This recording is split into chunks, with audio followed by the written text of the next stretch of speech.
Moikka, mä oon Anna-Elina Pappi Tikkurilan seurakunnasta ja tervetuloa katsomaan, mitä mun työpäivä pitää sisällään. Tänään on luvassa jumalanpalvelus ja sitten kaste. Tervetuloa mukaan. Ihan kohta aletaan viettää messua valvomisen sunnuntaina. Virsinumerot löytyy virsitaululta ja alttarilla on ehtoollisvälineet jo odottamassa.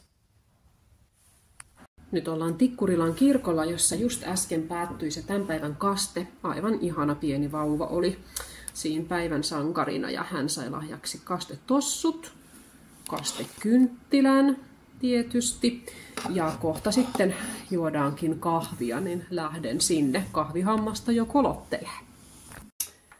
Nyt on kastekahvit juotu ja muutenkin päivä alkaa olla paketissa. Jotenkin tosi ihania kohtaamisia ihmisten juhlassa ja arjessa.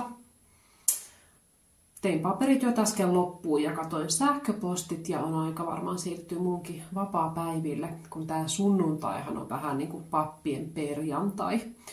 Eli alkuviikosta ollaan vapailla ja sitten taas keskiviikkona palataan töihin. Kiitos sulle, kun olit mukana.